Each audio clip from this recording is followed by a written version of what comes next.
Well, good morning, YouTube. JT from Serenity Farms prepping here.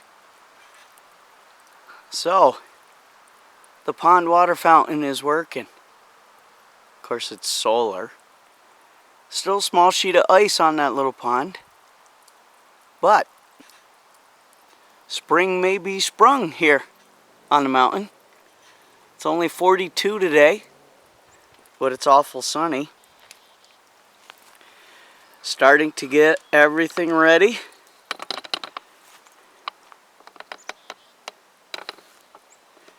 As you can see, the greenhouse is still up. Double plastic inflation kit on the end. I don't know if you can see it through the plastic. Yep, there it is. It inflates it, keeps it about 3 inches between the two sheets, adds a layer of insulation, which comes in handy in the evenings. Don't really need it during the summer, so I might not use it. 32 long, 18 wide. You see a rain gutter on the side of it that will drain into a rain barrel. It had some snow fall off and broke 2 brackets I have to replace on the end. But one of the silly things I did by not taking the rain gutters off just for the winter and then putting them back on. But I'll get it done. So, the homestead is like a lot of places right now. Looks really messy because springtime is kind of rebirth time for everything. And when everything's getting back to normal and you find everything that you didn't quite get put away in the winter time.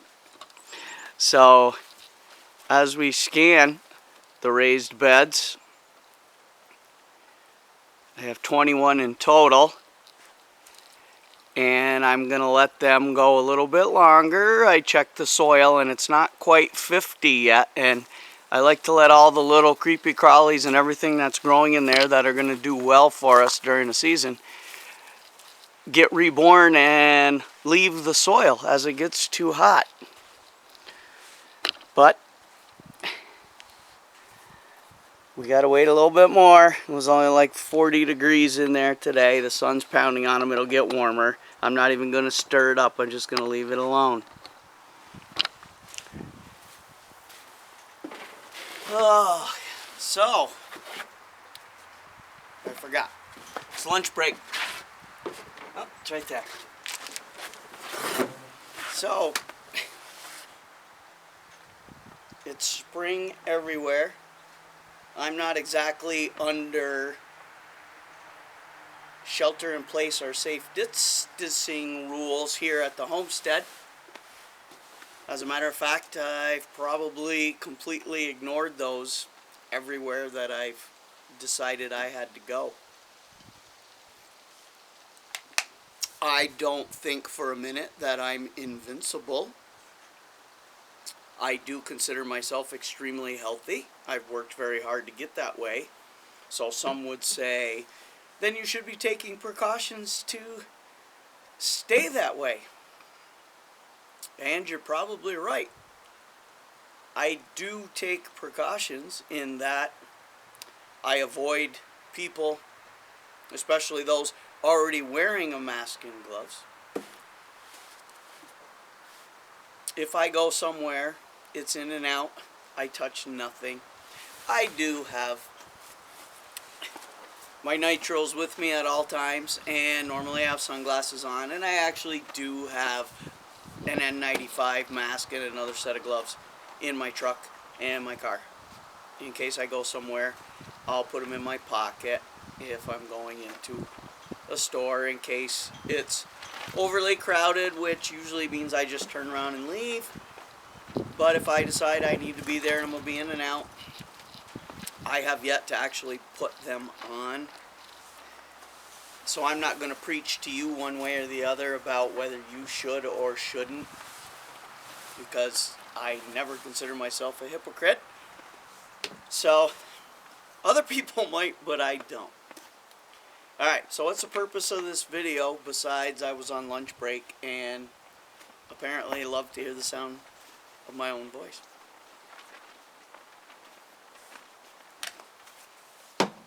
Okay, as we all know by now, or should, the president extended the 2-week program for another 2 weeks. Now we're looking at April 30th. I heard some commentary the other day that I think makes good sense about this. Okay, if he would have said for a month, people would lose what little minds they have left already. So, and they focus group this stuff to, not to death. When people believe something is only going to take place for a short period of time, mentally, they accept it. Oh, 2 weeks isn't that long. I can handle 2 weeks. So I predict, well, we already know it's April 30th, but I'm thinking somewhere around the 25th, 26th, we hear that just to be safe, it's highly suggested that we extend a shelter-in-place, safe distancing, PPE wearing situation for another couple weeks. But we're working on another stimulus. Yeah. That's an issue. The first one was, what is it? Excuse me. Can you eat that check? I'm sorry, the sun is getting pretty bright. No. You could use it to start a fire because in a couple weeks, my opinion, that's all it's going to be worth. We are headed for supply shortages. I know why no one's talking about this, because it'll add to the hysteria. But in this case, it won't be hype. The fake news has their agenda, plugging all their fake lies and using charts that further their viewpoint, not actual charts that show curves are flattening. Death rates are lower. Recovery rates are through the roof, but you haven't heard one single thing about those. There's an agenda. I'm not saying people aren't dying. I'm not saying people aren't getting sick. I'm not saying any of that. I'm just saying stop with the lies and tell the truth for once in your journalistic career. So, if we get extended again, think about the last 3 years. Okay, California, wildfires, millions of acres lost, and with it, all the land where crops were growing to be grown.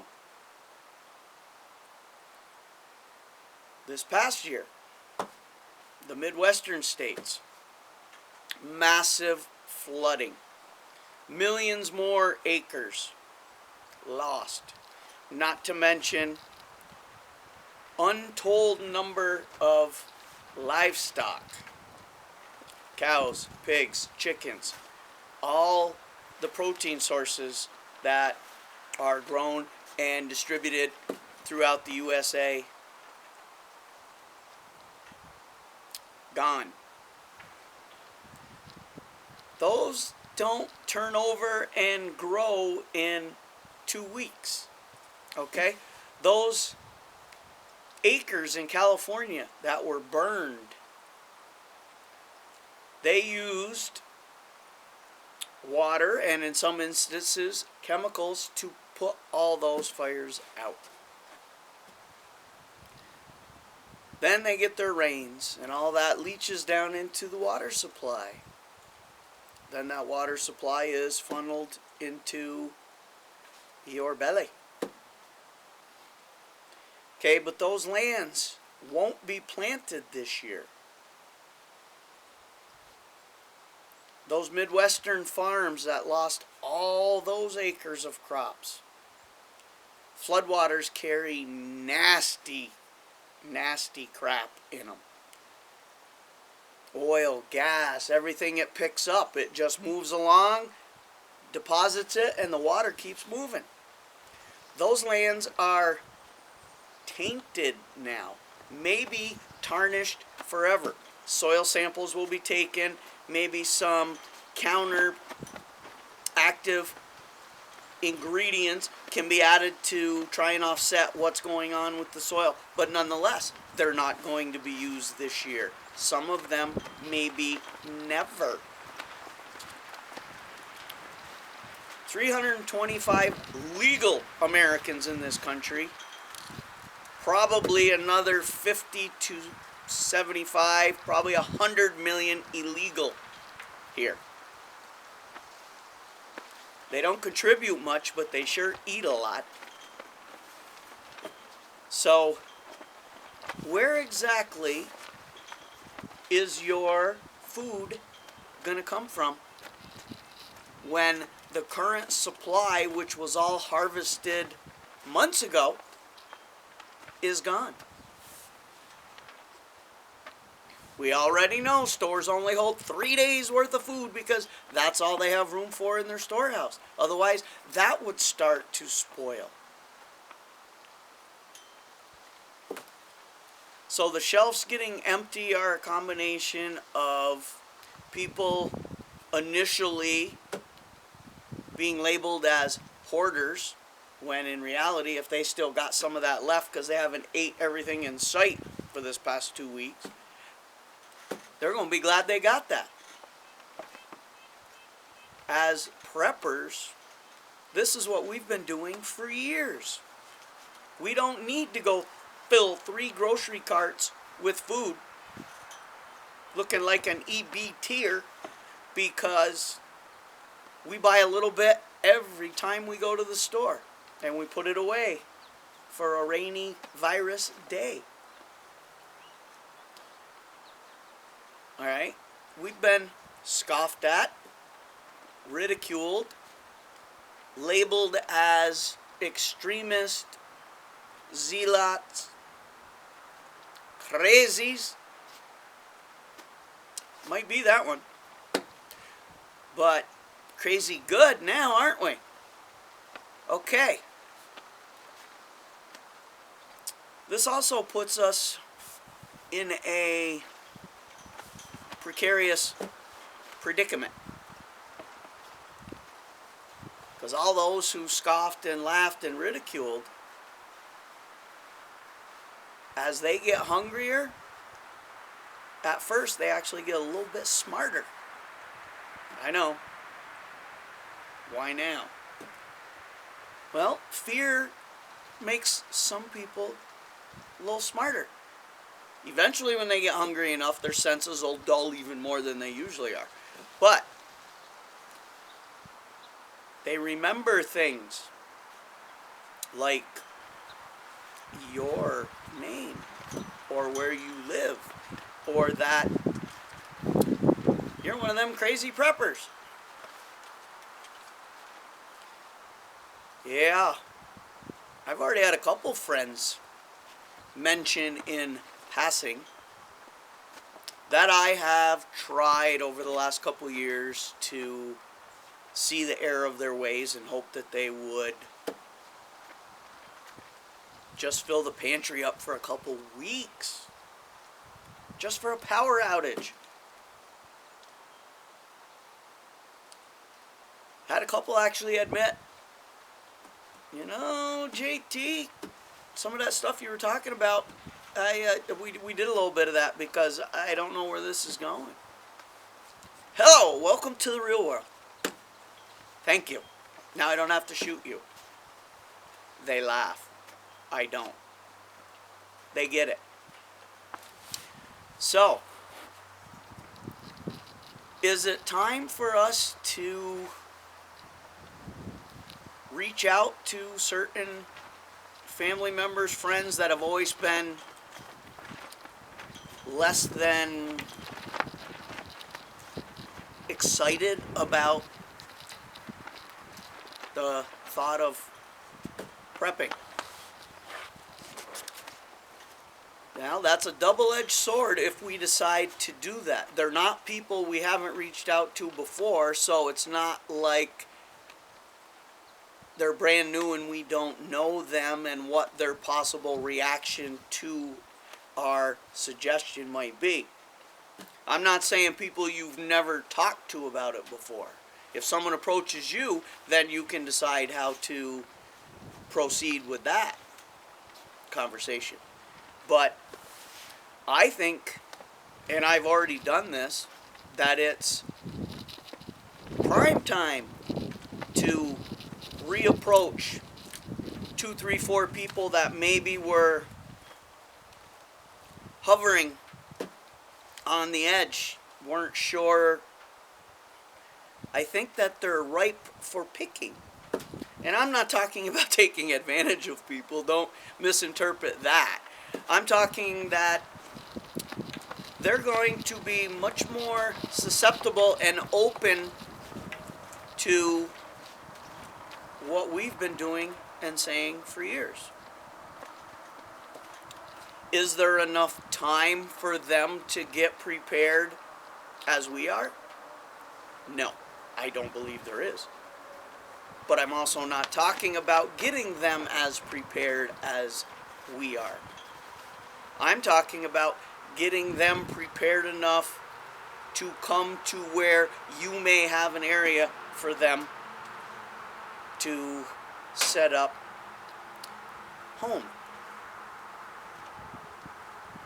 I don't know about you guys, but I have always prepared for way longer than I prayed to God that any SHTF would last. Knowing that I would have family and friends that would probably show up. Can always use an extra hand, extra back, extra means of self-defense to trade off for some food and water for all the work that's going to be required is probably advantageous to all of us. Because whether I like it or not, because I approached family and friends, a limited number, but nonetheless, over the years I've kept trying, there can be no doubt in their minds that I at least have made preparations for myself. When they get hungry enough that they don't care that I only made preparations for myself, they just know I got food and water.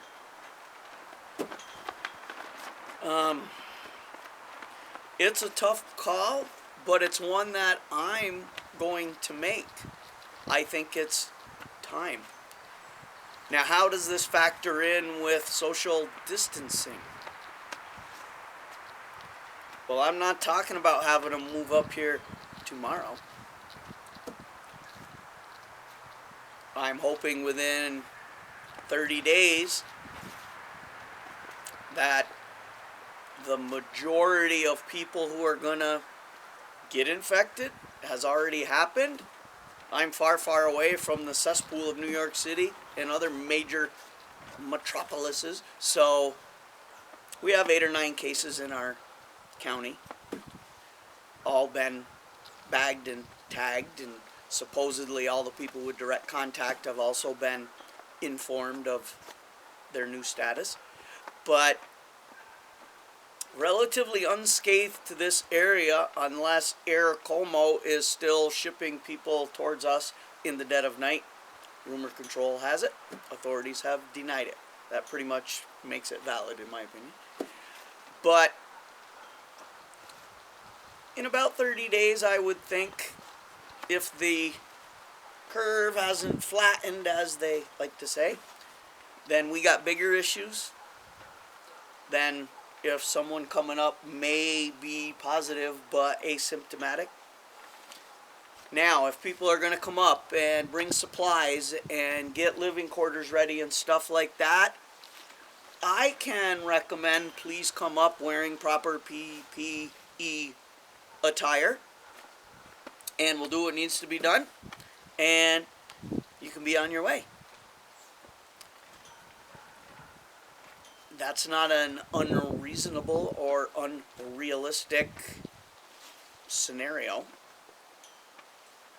and it will do them no good if they unknowingly or unwittingly come up here and make me sick. I would react badly to that. Physically, mentally, I don't know, but it would, let's just say it wouldn't be good. So, what are you thinking about your situation? Once again, please like, don't like, comment, share, subscribe. I would like to hear what you're thinking about everything that's going on, and specifically this topic, because if anybody knows you've even prepared a little, people are probably already contacting you, or you've been wondering if now's the time for you to reach out to someone else. And I want to see if everybody's thinking about this in a similar vein that I am, or do you think I'm way off base? So, for now, JT, signing off.